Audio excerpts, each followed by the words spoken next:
नमस्कार मेरे प्यारे मित्रों, आप सभी को हार्दिक शुभकामनाएं और नमस्कार है। सुनिर्मल मुखर्जी एस्ट्रोलॉजी चैनल में आपको नमस्कार। जिस टॉपिक पर हम थे वो टॉपिक ये था कि मेष राशि और भाव को दोनों सम्मिलित करके कैसे हम हर लगन को हम कैसे प्रेडिक्शन पर लाएं और उसको कैसे हम रिजल्ट लें। हमारा मेन प्रयास यही था मेरे प्यारे मित्रों, और हम कुछ और भी आगे बढ़ चुके हैं। आप अगर पहले की वीडियो नहीं देखे हैं तो आप प्लीज़ जाकर वो वीडियो को देखिए और आप समझ लीजिए। आप अपने चार्ट पर लगाइए, मतलब हॉरोस्कोप पर लगाइए और देखिए कितनी परसेंट आपकी जन्म पत्रिका पर मिल रहा है ये चीज़। उसके बाद मुझे बताइए कि भाई ऐसा विषय है। समय को व्यर्थ ना करते हुए हम आगे बढ़ते हैं और देखते हैं आगे की लगन कैसी मेष राशि पर इफेक्ट देते हैं, और मज़ेदार तरीके से ही बताऊंगा। तो वो बात है ये कि हम अगर मेष राशि का दो चीज़ मैं पुनराय आपको बता देता हूं, क्योंकि वो दो चीज़ आप अगर नहीं देखे हैं तो ये वीडियो को देखकर आपको समझ में आ जाएगा और आगे की लगन को आप कंटिन्यूअसली कर पाएंगे। मेष राशि को हम अगर पकड़ के चल रहे हैं अभी की सिचुएशन पर, वो मेष लगन राशि क्या है? मेष राशि है कि उस राशि पर कुछ नया चीज होगा जो व्यक्ति कभी किया नहीं, जिसका जिसका भी जो लगन होगा मेष राशि में कुछ नया घटित होगा, और ये स्टेबल नहीं रहेगा। ये दोनों ही पॉइंट मैंने बताए थे, और मैं तुला लगन की बात कर रहा हूं, और ये हम देखते हैं कैसे ये काम करता है।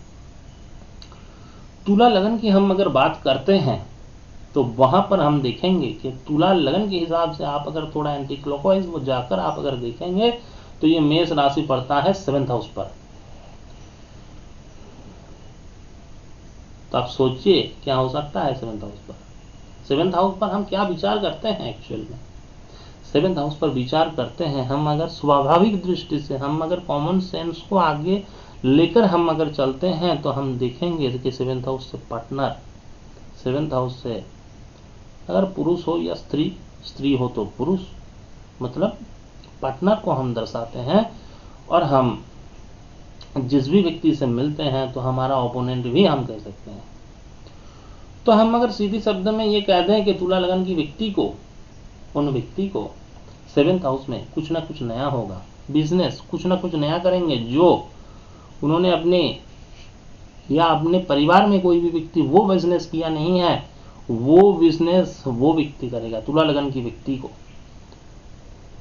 अभी आसानी से बता सकते हैं हम कि वो व्यक्ति ऐसा बिजनेस करेगा, तुला लगन की व्यक्ति ऐसा बिजनेस करेगा कि वो बिजनेस अपने घर में उसके चाचा हो सकता है, पिताजी हो सकता है, वो कोई भी व्यक्ति हो सकता है, वो कभी नहीं किया है, वो खुद स्टार्ट कर रहा है। या कुछ ऐसे अगर सरकारी नौकरी वाला व्यक्ति होगा तो वो भी कुछ ना कुछ छोटा मोटा वो वहां पर इन्वेस्ट कर देगा, हो सकता है। बिजनेस पे बहुत सारे व्यक्ति इन्वेस्ट करते हैं ना, तो वैसे करते होंगे कुछ ना कुछ नया। और दूसरी चीज ये है उनकी शादी में ना कुछ नया चीज घटता है। शादी में कुछ ना कुछ नया चीज जरूर घटित होगा। हम अगर बोलने की दृष्टिकोण से हम आपको अगर बताएं तो वो 2-3 चीज 4 चीज आपको बता सकते हैं कि ये व्यक्ति लव मैरिज करते हुए भी देखा गया है, ये व्यक्ति इंटरकास्ट मैरिज पर भी देखा जा सकता है, क्योंकि ये नया है ना तो वो नया हो जाता है। मेष राशि क्या है? मेष राशि है नया, और सप्तम भाव में बढ़ता है तो वो नया हो जाएगा, कुछ ना कुछ नया। अब क्या होगा? वो वहां पर 7th हाउस पर शादी होगा। नया का मतलब क्या है? कुछ ना कुछ नया घटित होगा, ऐसी कुछ घटना हो जाएगी वो किसी भी व्यक्ति की शादी में वो वैसा हुआ ही नहीं, वैसा घटित हो जाएगा। इंटरकास्ट मैरिज भी हो सकता है, किसी अलग धर्म की व्यक्ति को विवाह हो सकता है, कुछ ऐसा कांड हो जा सकता है जैसे कांड कभी किया ही नहीं है। तो ऐसी है बात है। और उनकी शादी भी ना स्टेबल नहीं रहती, फ्लक्चुएट करती रहती है, शादी स्टेबल नहीं रहती, ऐसे ऐसे करती रहती पढ़ना से। हम अगर जाते हैं वृश्चिक लगन पर, वृश्चिक लगन से हम डिस्टेंस अगर देखेंगे तो वो डिस्टेंस हम देखेंगे 6th हाउस पर। मतलब वृश्चिक लगन को हम पकड़ लेते हैं पहले, उसके बाद हम जाते हैं मेष राशि पर, एंटी क्लॉकवाइज हम जाते हैं। तो हम मेष राशि को कितने भाव में हम पकड़ेंगे? वृश्चिक को हम अगर एक मान ले, है ना, उसके बाद धनु को हम दूसरा मान ले, तो हम ऐसे अगर जाते जाते जाते रहेंगे तो मेष राशि को हम 6th हाउस पर हम उसको पकड़ लेंगे कि ये 6th हाउस है भाई, और यहाँ पर कुछ नया हो जाएगा और यहाँ पर स्टेबल नहीं रहेगा। अब क्या स्टेबल नहीं रहेगा और क्या नया होगा, ये हम कैसे पकड़ेंगे? जो भाव पड़ेगा वो भाव से ही हम पकड़ लेंगे। अब क्या भाव पड़ता है? ये भाव पड़ता है 6th नंबर। अब 6th से क्या आता है? 6th से आता है रोग, ऋण, शत्रु। हम अगर मोटा मोटा देखें तो ये 3 ही चीज पड़ता है। अब ये 3 चीज को हमको बताना है कि भाई ये तीनों चीज जो है आपकी जिंदगी में कुछ ना कुछ हो जाएगा नया, और ये स्टेबल नहीं रहेगा। हो सकता है किसी भी व्यक्ति को ऐसा कुछ पीड़ा होगा या ऐसा कुछ रोग हो जाएगा जो पहले कभी उसके घर में वो रोग कभी हुई नहीं, उसी को ही होगा। जिसको होगा वृश्चिक लगन, वो वृश्चिक लगन को व्यक्ति को ही होगा वो रोग जो कभी उस व्यक्ति के घर में कोई पहले हुआ नहीं। इसमें आता है ऋण। अब ये ऋण, ये 6th हाउस पड़ता है, तो ऋण पर भी हम इस प्रेडिक्शन को काम में लाएंगे कि ये अगर ऋण करेगा तो इसको प्रॉब्लम आएगी। ऋण पर भी कुछ लोन कर देगा, पैसे शोध नहीं कर पाएगा, पैसे को रिटर्न कर नहीं पाएगा, प्रॉब्लम में पड़ जाता है ये वृश्चिक लगन के व्यक्ति को। अब शत्रुता के माध्यम से भी हम अगर देखें तो शत्रुता क्या है? एनिमी। अब एनिमी की दृष्टिकोण से हम क्या देखेंगे? कुछ ऐसा शत्रु बना लेते हैं जो बहुत डिफिकल्ट टाइप का होता है। अब ये डिफिकल्ट टाइप का इसका शत्रु होता है, एनिमी होता है। तो इन सारे व्यक्ति को वैसे करके ही हमको देखना पड़ेगा, समझना पड़ेगा, उसके बाद उसको बताना पड़ेगा कि रोग हो, ऋण हो या शत्रु हो, ये तीनों चीज आपके जीवन में घटित होगा सर। तो ये थी मेरी मेन प्रयास। दूसरी चीज ये है कि हम अगर धनु लगन की बात करें तो धनु लगन क्या है?